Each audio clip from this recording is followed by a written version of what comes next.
after all of that, I am pretty sure you have a lot of questions. So let's go back a little bit and let's see where I was a little bit more ambitious than maybe I should have been.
Mixed, I put the little band where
have to start discarding.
And so I did. I just grated orange and I used dried cranberries.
Small businesses when they have already established an amazing strong starter. I see them weekly, people selling their starters that have been around for some of them like 50, 60, 70 years.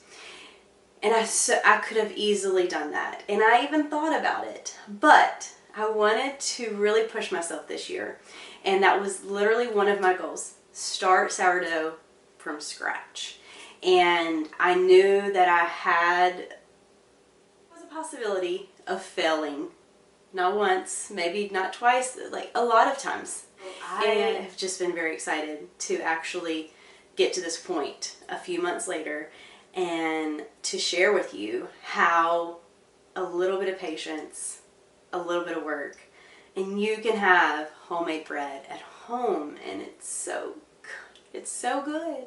So good. Not so time consuming. I thought that I did, and I did. I used to keep my starter on the counter every day, feed it every day, until I realized that you can have a very strong starter by feeding it and keeping it in the refrigerator and getting it out when you do want to bake bread. So I'm learning that you can adapt it to your lifestyle super easy, and I'm here to encourage you to do it too with me. I've even thought about dehydrating mine one day, so stick around for that. You never know, I might be selling Ruth on the streets. A few things about this journey. I did not read the directions right, as you saw in this video earlier.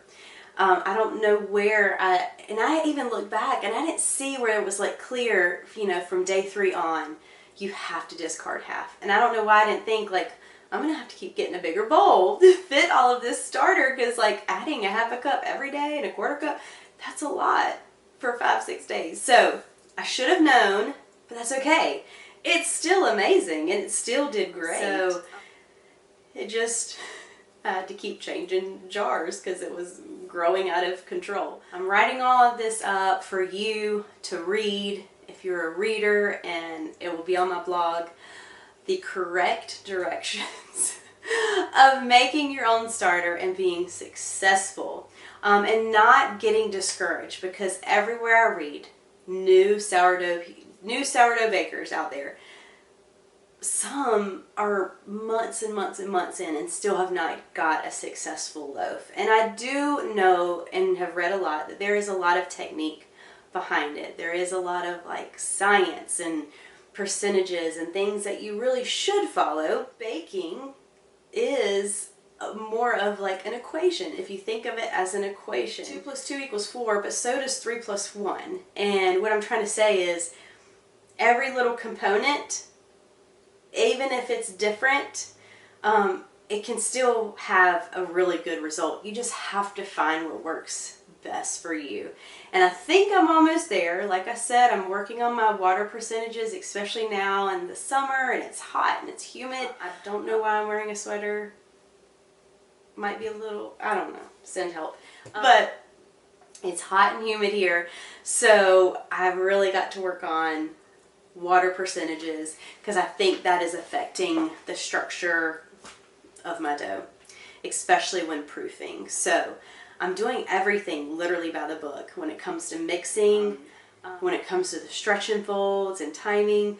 Another thing I'm learning too, a lot of information today, watch your dough. So when I was a nurse and I worked in the ER for many years, one thing I learned early on in my life was many, much more seasoned nurses told me, don't look at the monitor, look at your patient.